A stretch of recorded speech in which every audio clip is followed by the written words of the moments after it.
할렐루야. 저는 오늘 높고 은혜로운 하나님의 길 부제목으로 구약에 숨겨진 복음 이런 제목으로 함께 은혜를 나누겠습니다.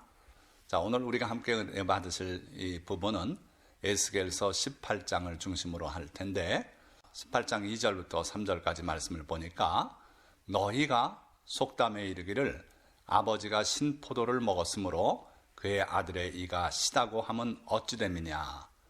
주 여호와의 말씀이니라. 내가 나의 삶을 두고 맹세하노니 너희가 이스라엘 가운데서 다시는 이 속담을 쓰지 못하게 되리라. 자, 포도 때문에 하나님께서 이 말씀을 하고 계실까요? 그건 아니고요. 죄와 의에 관한 진리를 이 속담이 흐리기 때문에 하나님께서 이 속담을 쓰지 못하게 하시겠다고 그렇게 말씀하고 있어요. 자, 여기서 우리가 한번 생각해 볼 것은 우리 하나님, 여호와 하나님, 예수 그리스도의 아버지 되시고 우리의 아버지 되시는 그 하나님은 참 하나님이시고 천지를 창조하신 그런 창조자 하나님이신데, 또 한 가지는 우리의 삶에 무관심하게 저 만리장천에 신들의 세계에 계신 그런 하나님이 아니시고 우리의 삶에 많은 관심을 가지시고 우리가 하는 말 한마디 한마디에 큰 관심을 가지고 보시는 그러한 하나님이시다 하는 거예요. 그래서 우리들이 쓰고 있는 그 속담 하나도 하나님께서 다 아시고 이런 속담은 진리에 어긋나기 때문에 쓰지 못하게 할 것이라고 그렇게 말씀하고 있죠. 자, 그래서 오늘 크게 세 단락으로 나누어 생각할 텐데, 첫째 단락은 범죄하는 그 영혼은 죽으리라. 반면에 그는 의인이니 반드시 살리라. 즉 사망과 생명의 법에 관해서 살펴보려고 합니다. 자, 4절 말씀 보니까 모든 영혼이 다 내게 속한지라. 아버지의 영혼이 내게 속함같이 그의 아들의 영혼도 내게 속하였나니 범죄하는 그 영혼은 죽으리라. 너무도 유명한 말씀이에요. 죄에 관한 이 하나님의 말씀에 대해서는 이론이 없어요. 범죄하는 그 영혼은 죽으리라고 분명히 말씀했고, 그래서 죄를 속죄받을 필요가 있다는 거죠. 자, 그런데 그 근거로서 하나님은 모든 영혼이 다 내게 속했기 때문에 그렇다는 거예요. 그러니까 아버지의 영혼도 내게 속했고 그 아들의 영혼도 내게 속했고, 그래서 각자가 나와의 관계에서 나에 대한 책임으로 죄를 지으면 그 영혼이 죽게 되는 것이고 의롭게 살면 그가 생명을 얻고 영생을 얻게 된다 하는 말씀이에요. 자, 그러면서 이어서 예를 세 가지를 들어 말씀하십니다. 출발은 사람이 만일 의로워서 정의와 공의를 따라 행하며 이스라엘 족속의 우상에게 눈을 들지 아니하며 산 위에서 재물을 먹지 아니하며. 자, 어떤 한 사람을 가정으로 이렇게 해서 말씀을 하고 계세요. 그 사람이 의로워서 정의와 공의를 따라 사는데 구체적인 내용이 이렇게 나오죠. 이스라엘 족속의 우상에게 눈을 들지 아니하며 산 위에서 재물을 먹지 아니하며. 그러니까 첫째는 하나님과의 관계에서 하나님 외에 다른 신을 두거나 우상을 섬기거나 하나님이 하지 말라고 한 일을 하지 않는 그런 삶을 사는 사람이 바로 의로운 사람이라는 거예요. 그리고 두 번째로는 이웃과의 관계에서 첫째 우리 인간이 빠지기 쉬운 죄가 음행죄입니다. 그래서 이웃의 아내를 더럽히지 아니하며 또 월경 중에 있는 여인을 가까이 하지 아니하며, 이게 하나님의 계명이에요. 그리고 또 이웃과의 관계에서 줄인 자에게 음식을 주며 벗은 자에게 옷을 입히며, 그리고 또 별일을 위하여 구워주지 아니하며 이자를 받지 아니하며 스스로 손을 금하여 죄를 짓지 아니하며 사람과 사람 사이에 진실하게 판단하며 내 율례를 따르며 내 규례를 지켜 진실하게 행할진대 그는 의인이니 반드시 살리라. 주 여호와의 말씀이니라. 여기서 산다는 말씀은 두 가지 의미를 다 가지고 있는데, 하나님께서 지켜보호하셔서 살아갈 수 있다는 거예요. 또 하나는 영원한 하나님의 생명을 가지고 살 것을 말하는 거예요. 즉 영생을 얻겠다는 거예요. 그러니까 누가 그런 영생을 얻고 이 땅에서 살아갈 수 있다고요? 하나님의 계명대로 하나님의 율례를 따라 그렇게 사는 사람이라는 거예요. 그 구체적인 내용은 하나님과의 관계 속에서 우상에 눈을 돌리지 않고 하나님이 금하신 산에 올라가 산당 같은 데서 제사 음식을 먹고 이런 짓 안 하고, 또 이웃관계에서 음행에 빠지지 않고, 그리고 가난한 자들을 돌보고 그들을 착취하지 않고 이런 삶을 사는 사람은 의인이다. 그런 사람은 반드시 살리라. 자, 이게 첫째 부류의 사람들이에요. 그러나 문제는 이렇게 항상 의롭게 100% 살아가는 사람은 사실 보기 어려워요. 우리 그리스도인들조차도 하나님의 이 모든 계명을 놓고 보면은 그렇지 않습니까? 그러니까 진정한 의인은 사실은 보기 어렵다. 자, 그래서 두 번째 부류의 사람이 나와요. 10절에서 13절 말씀. 가령 그가 아들을 낳았다 하자. 그 아들이 이 모든 선은 하나도 행하지 아니하고 이 죄악 중 하나를 범하여 강포하거나 살인하거나 간음을 저지르거나 자기 이익을 위해서 별리로 돈을 꾸어주거나 이자를 받거나 그렇게 할진대 그가 살겠느냐. 자, 이거 대단한 하나님 말씀입니다. 우리는 이자 받는 거 당연한 걸로 생각하는데 하나님의 법에는 동포들끼리 이자 받지 말라 그랬어요. 이자를 받는 것은 착취하는 거나 같게 그렇게 하나님은 생각하십니다. 그래서 이자를 받으면 그가 살겠느냐. 결코 살지 못하리니 이 모든 가증한 일을 행하였은즉 반드시 죽을지라. 하나님은 그를 죄인으로 여기시고 반드시 그는 죽을 것이라고 말씀하고 있는 거예요. 자기의 피가 자기에게로 돌아가리라. 이어서 또 세 번째 예를 말씀합니다. 또 가령 그가 아들을 낳았다 하자. 그 아들이 그 아버지가 행한 모든 죄를 보고 두려워하여 그대로 행하지 아니하고. 자, 우리의 신앙은요, 바탕이 때로는 죄의 결과에 대한 두려움에서 시작할 수 있어요. 하나님께서 벌을 내리지 아니하시면 회개할 사람이 없습니다. 그런데 죄에 대해서 하나님께서 징벌을 가하실 때 그걸 보는 주변의 사람들이 두려움을 갖게 돼요. 그래서 회개하고 나는 저렇게 살아서는 안 되겠다 하고 돌이키는 경우들이 있다는 거예요. 자, 이 아들, 즉 손자는 자기 아버지가 하는 일을 보고 두려워하여 그대로 행하지 아니하고 줄인 자에게 음식물을 주며 벗은 자에게 옷을 입히며 손을 금하여 가난한 자를 압제하지 아니하며 별리나 이자를 받지 아니하며.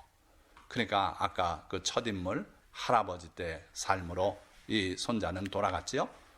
내 규례를 지키며 내 율례를 행할진대. 그러니까 신앙의 모든 행위의 그 근거는 하나님의 율법 말씀들이더라 하는 거예요. 그래서 내 규례를 지키며 내 율례를 행할진대 이 사람은 그의 아버지의 죄악으로 죽지 아니하고 반드시 살겠고. 이게 하나님의 원칙이에요. 자, 그러시면서 세 예를 드시고 네 번째 결론적으로 범죄하는 그 영혼은 죽을지라. 아들은 아버지의 죄악을 담당하지 아니할 것이요 아버지는 아들의 죄악을 담당하지 아니하리니 의인의 공의도 자기에게로 돌아가고 악인의 악도 자기에게로 돌아가리라. 자, 따라서 아버지가 반역을 했다고 해서 아들, 손자까지 다 처형을 하고 또는 노비가 되고 이랬던 우리 조선시대의 법들은요, 하나님의 법에 맞지 않아요. 하나님은 그 본인만 자기의 죄로 죽을 것이다 그랬어요. 아들은 아버지의 죄악을 담당하지 아니할 것이고 또 반대로 아버지는 아들의 죄악을 담당하지 아니하리니. 도의적인 책임은 있겠지요. 그러나 아버지가 그 아들이 저지른 죄 때문에 그 아버지까지 죽임을 당하거나 이렇지 않다는 거예요.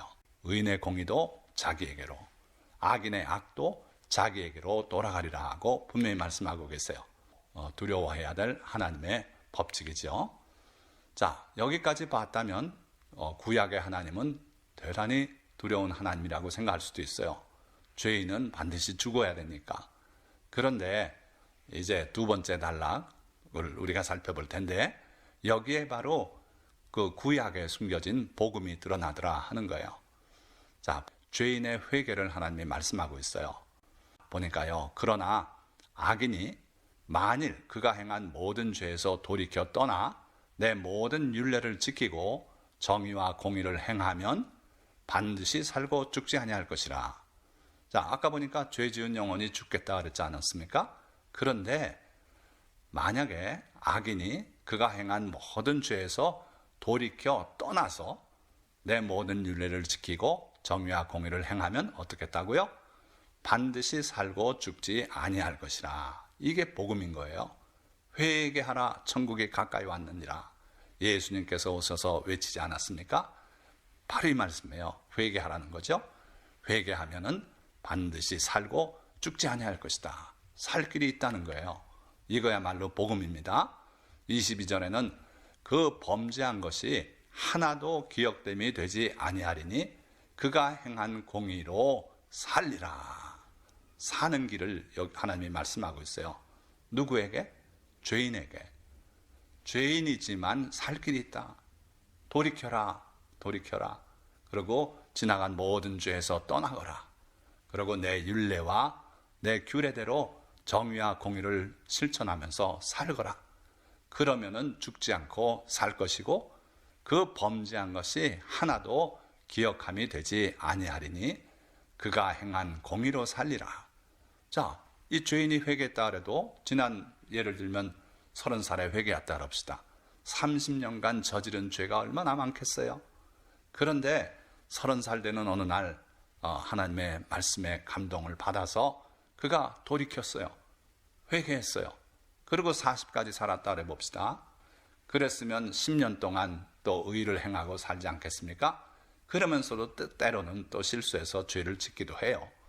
그러면 이걸 평점을 낸다 그래 봅시다. 마이너스 30점에 플러스 10점, 마이너스 20점 되는 거 아닙니까? 그럼 지옥 가는 거 아니에요? 그런데 우리 하나님의 법은 그게 아니라는 거예요. 놀랍게도 돌이키면 그 범죄한 것이 하나도 기억함이 되지 아니하리니 그가 행한 공의로 살리라.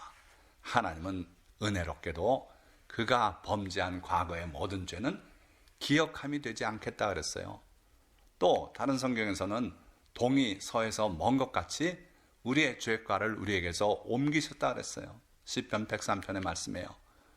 또 이사야서 말씀에는 너희 죄가 주홍같이 붉을지라도 눈과 같이 희어질 것이고 진홍 같을지라도 양털과 같이 희어질 것이라고 약속하셨어요. 언제 그래요? 죄에서 돌이켜 떠나서 다시는 죄를 짓지 않겠다고 결심하고 하나님의 계명대로 살아가려고 노력할 때 하나님께서는 우리의 지난 죄를 다 잊어버리시겠다는 거예요. 기억도 안 하시겠다는 거예요. 동과 서가 얼마나 멉니까? 동과 서가 서로 만날 수 있습니까? 못 만납니다. 그러니까 우리의 죄악을 우리에게서 그렇게 멀리 옮기셔서 다시는 우리의 죄로 여기지 않으시겠다는 거예요. 회개의 효능이 바로 이것입니다. 회개는 지난날의 모든 죄를 다 잊어버리게 만들어요. 우리는 기억할지 몰라요. 우리 이웃은 기억할지 몰라요. 저 사람 저런 사람이었다고 기억하고 나를 상대 안 하고 멸시할지 몰라도 우리 하나님은 우리를 의인으로 보시겠다는 거예요. 지난날의 모든 죄를 다 기억도 안 하시고 던져버리시고 바다 깊은 곳에 던져버리시겠다고까지 말씀하셨어요. 이게 복음이올시다. 구약에 숨겨있는 복음들이에요. 자, 그러시면서 그 이유를 하나님이 말씀하세요. 주 여호와의 말씀이니라. 내가 어찌 악인이 죽는 것을 조금인들 기뻐하랴. 그가 돌이켜 그 길에서 떠나 사는 것을 어찌 기뻐하지 아니하겠느냐. 우리 하나님은요, 우리 인간이 하나님이 창조하신 우리 인간이 하나님의 아들이라고도 볼 수 있는 우리 인간들이 죄 가운데서 죽어서 영원히 지옥불에 던져지고 그러기를 원하지 않으신다는 거예요. 그걸 기뻐하지 않으신대요. 악인이 악하게 살 때 보면 저놈하고 그놈을 표적 삼아 번개를 때리고 싶고 그런 마음이 우리 인간에겐 있습니다. 그러나 하나님은요, 그 죄인일지라도 그가 죄 가운데 죽는 것을 조금도 기뻐하지 않으신대요. 그러시면서 그가 돌이켜서 사는 것을 어찌 기뻐하지 아니하겠느냐. 예수님은 그렇게 말씀했어요. 내가 너희에게 이르노니 이와 같이 죄인 한 사람이 회개하면 하늘에서는 회개할 것 없는 의인 99으로 말미암아 기뻐하는 것보다 더하리라. 탕자 비유에 그렇지 않습니까? 아버지가 집 나간 그 둘째 아들이 돌아오길 그렇게 기다리다 멀리서 그 아들이 쩔뚝거리고 오는 모습을 보고는 달려갔다 그랬어요. 가서 그 아들을 끌어안고 그 잘못했던 거 따지지 않고 그를 귀한 아들로 대접해 줬어요. 이게 하나님의 심정입니다. 그래서 하나님은 죄인 한 사람도 그 죄 가운데서 죽는 것을 조금도 기뻐하지 않는다 그러셨어요. 돌이켜 떠나 사는 것을 기뻐하신다는 거예요. 그래서 우리에게 소망은 이거예요.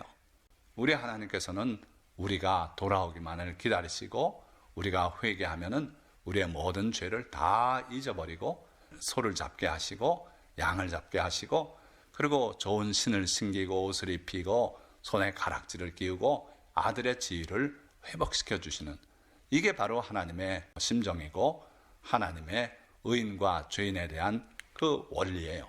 자, 그러시면서 의인의 타락에 관해서 말씀하는데 만일 의인이 돌이켜 그 공의에서 떠나 범죄하고 악인이 행하는 모든 가증한 일대로 행하면 살겠느냐?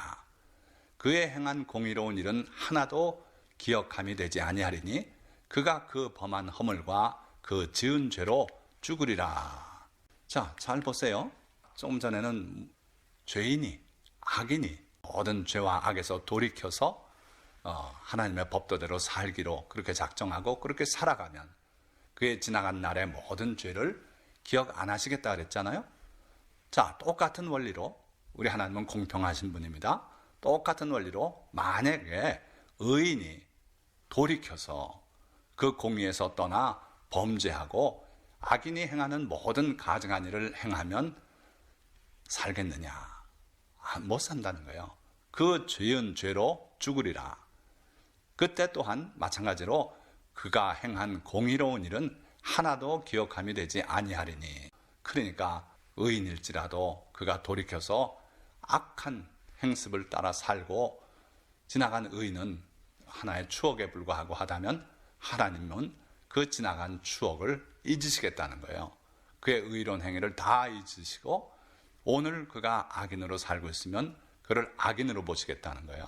자, 이게 하나님의 공정한 법이고 의인과 죄인을 대하는 다스리는 그 법입니다. 자, 세 번째 단락입니다. 하나님의 변론을 들으시기 바랍니다. 하나님께서 이 긴 예들을 설명하시고 나서 이제 하나님의 속마음에 있던 내용을 드러내놓고 말씀합니다. 25절입니다. 그런데 너희는 이르기를 주의 길이 공평하지 아니하다 하는도다. 하나님 그거 공평하지 않지 않습니까? 어떻게 그렇게 지나간 공적을 다 잊고 오늘 그가 죄인으로 산다고 그를 죄인으로만 보십니까? 그러나 하나님은 사람들의 생각이 틀렸다는 거예요. 이스라엘 족속아 들을지어다. 내 길이 어찌 공평하지 아니하냐? 너희 길이 공평하지 아니한 것 아니냐? 그러니까 지나간 날 아무리 죄인으로 살았어도 그가 회개하고 돌이키면 하나님은 그를 의인으로 보시겠다는 이게 공평한 거 아니냐? 지난 날의 죄를 기억하고 너는 죄인이다. 네가 아무리 오늘 의롭게 살아봤자 네 죄가 너무 커서 너는 결코 용서받을 수 없다고 그렇게 하나님이 말씀한다면 그게 공평하겠습니까? 만약에 하나님께서 우리를 점수제로 해서 평가를 하신다고 생각해 보십시다. 그러면 하나님 앞에 구원받을 사람이 얼마나 있겠습니까? 저는 어려서부터 늘 그렇게 말씀을 들어왔어요. 쇠털보다도 더 많은 죄를 짓고 산다고 그렇게 말씀하시더라고요. 그런데 간혹 우리가 칭찬 들을 일을 합니다.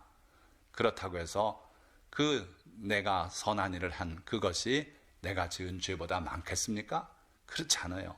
그래서 점수제로 평가한다면 우린 모두 죄인이 될 수밖에 없어요. 돌아온 탕자 그렇지 않습니까? 아버지의 재산을 다 가져가서 창녀들과 함께 먹고 다 날려보내고 그러고 이제 거지가 돼서 돌아왔어요. 그를 어찌 아들로 받아줍니까? 이게 우리 세상적인 판단이에요. 그러나 하나님은 그 돌아온 자기 아들을 이 내 아들은 죽었다가 다시 살아난 자다. 살아서 돌아온 자다. 그래서 그를 아들로 받아들이고 그리고 새 옷을 입히고 이게 하나님의 심정이고 이게 하나님의 심판의 기준이에요. 아무리 죄인이라도 오늘 그 죄를 깨닫고 예수 그리스도의 십자가 밑에 나가서 자기의 죄를 자백하고 그 마음 아파하며 통회하고 그러고 예수 그리스도의 그 가르침을 따라 살겠다고 따라 나서면 그 사람은 그날로부터 지나간 모든 죄는 잊혀진다는 거예요. 그러고 이제 의인으로 살아간다는 거예요. 이 복음이 바로 에스겔서 18장의 원리와 맞닿아 있는 거예요. 그래서 돌아온 탕자가 점수제로 하면 결코 아버지의 아들로 받아들일 수 없었는데 하나님은 점수제가 아니다 이거예요. 하나님의 판단의 기준은 오늘 어떻게 사느냐예요. 자, 십자가에 한 강도가 있지 않았습니까? 예수님을 향해 마지막 순간에 주여 주의 나라에 임하실 때 저를 기억하여 주옵소서. 그는 자기가 죄인인 걸 알았고 예수님께서는 죄 없이 우리를 위해서 십자가에 못 박혔다는 것을 그는 알았어요. 그래서 마지막 순간에 예수님께 그렇게 고백할 때 예수님께서 내가 오늘 나와 함께 낙원에 있으리라 구원받은 거예요. 그가 뭘 해서 선행의 점수를 채워서 주님과 함께 낙원에 갔겠습니까? 점수제로는 안 돼요. 그를 긍휼히 여기시고 그리고 이 하나님의 법칙, 그러니까 지나간 날의 모든 죄를 기억 안 하시겠다는 이 법에 따라서 그는 구원을 받은 거예요. 그 순간 그는 지나간 모든 죄가 잊혀졌고 그리고 하나님의 백성이 됐던 것입니다. 이 말씀을 조금 더 상세히 다시 돌아보면 만일 의인이 그 공의를 떠나 죄악을 행하고 그로 말미암아 죽으면 그 행한 죄악으로 말미암아 죽는 것이요. 만일 악인이 그 행한 악을 떠나 정의와 공의를 행하면 그 영혼을 보존하리라. 그가 스스로 헤아리고 그 행한 모든 죄악에서 돌이켜 떠났으니 반드시 살고 죽지 아니하리라. 자, 이 말씀을 보시면 동일한 단어가 3번 나오는 걸 볼 수 있죠. 빨간 글씨로 표시했는데 떠난다는 단어예요. 에스겔 18장 말씀을 읽을 때 잘못하면 이런 생각을 해요. 내가 아무리 예수님 믿고 평생 잘 살아도 어느 순간에 죄를 지으면 그 순간에 나는 죄인이 되고 마는가? 하나님의 법이 그거 아닌가? 그렇게 생각하기 쉬운데 그래서 불공평합니다 하고 말하기 쉬운데 하나님의 판단은요 여기 있어요. 떠난다는 데 있어요. 의인이 그 공의를 떠나버려요.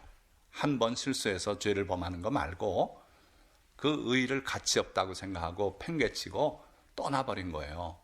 그래가지고 나가서 세상은 이렇게 사는 거야. 그러면서 내가 왜 이걸 일찍이 몰랐나 하고 술 먹고 음행하고 사기치고 남을 해치고 이렇게 살아가면 그 사람은 그 죄악으로 죽는다는 거예요. 구원받지 못한다는 거예요. 반면에 악인도 악하게 살았는데 어느 날 길 가다가 거지 보고 불쌍한 마음이 들어서 돈 좀 줬다고 해서 그가 구원받는가? 그거 아니라는 거예요. 그가 행하던 모든 악을 떠나라는 거예요. 그래서 온전히 변화된 사람이 되라는 거예요. 그래서 정의와 공의를 행하면 그 영혼이 죽지 않고 보존될 것이다. 스스로 헤아리고 그 행한 모든 죄악에서 돌이켜 떠났으니 반드시 살고 죽지 아니하리라. 그러니까 하나님께서 죄인이 회개하는 것, 또 의인이 타락하는 것, 그거 사소한 선행이나 사소한 죄악으로 인해서 판단하는 것이 아니고 그가 과연 하나님을 사랑하던 주님을 떠나버렸는지, 가룟 유다는 그렇게 됐던 거예요. 주님을 더 이상 따를 필요가 없다고 결심하고 떠나버렸던 거예요. 그렇게 되면 그는 자기의 죄악으로 인해서 죽게 되는 것이고 또 죄인도 자기의 모든 죄를 떠나야 돼요. 그럴 때 구원에 이르게 된다는 거예요. 자, 그런데도 불구하고 29절 그런데 이스라엘 족속은 이르기를 주의 길이 공평하지 아니하다 하는도다. 이스라엘 족속아 나의 길이 어찌 공평하지 아니하냐? 너희 길이 공평하지 아니한 것 아니냐? 주 여호와의 말씀이니라. 이스라엘 족속아 내가 너희 각 사람이 행한 대로 심판할지라. 하나님은 다시 한번 강조해서 말씀합니다. 너희들이 행한 대로 심판하겠다. 그러니 죄인들아 회개하고 이제 바르게 살아라. 그래서 살아야 하지 않겠냐? 내가 죄인 한 사람이라도 망하는 것을 기뻐하는 줄 아느냐? 그렇지 않다는 거예요. 그가 회개하고 돌이킬 때 내가 기뻐하고 천사들이 기뻐한다. 그러니 돌이켜라. 그리고 회개하라. 악을 떠나라. 이게 주님의 말씀이에요. 너희는 돌이켜 회개하고 모든 죄에서 떠날지어다. 그리한즉 그것이 너희에게 죄악의 걸림돌이 되지 아니하리라. 떠나지 않고 여전히 죄를 짓고 있으면 그 죄가 크든 작든 그것이 너희들에게 걸림돌이 될 것이다. 그 죄에 걸려서 넘어지고 패망할 수밖에 없을 것이다. 너희는 너희가 범한 모든 죄악을 버리고 마음과 영을 새롭게 할지어다. 죄를 버리고 새 마음을 가지라는 거예요. 이스라엘 족속아, 너희가 어찌하여 죽고자 하느냐? 죽고자 하는 사람 없다고 생각하죠? 하나님께서는요, 죄를 떠나지 않고 거기에서 사는 사람을 죽고자 하는 사람이라고 그렇게 보시는 거예요. 아무리 하나님께서 말씀해도 귀담아 듣지 않는 사람들은 죽기로 스스로 죽겠다고 결심한 사람들이라는 거예요.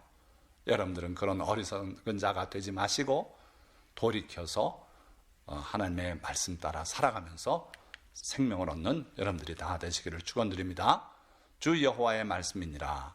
죽을 자가 죽는 것도 내가 기뻐하지 아니하노니 너희는 스스로 돌이키고 살지니라. 이게 하나님의 우리를 향한 간곡한 당부입니다. 자, 말씀을 맺겠습니다. 하나님의 길과 우리 길이 다른 경우들이 있습니다. 하나님은 우리에게 안식을 주려 하시지만 우리는 탐욕을 쫓아 무한정 일하려 하며 주라 그리하면 돌려주겠다고 하시지만 우리는 돌려받을 형편이 못 되는 사람에게는 주려 하지 않습니다. 그러나 이런 경우를 포함 모든 경우에서 하나님의 길은 우리 길보다 높고 은혜롭고 공평하기까지 한 길입니다.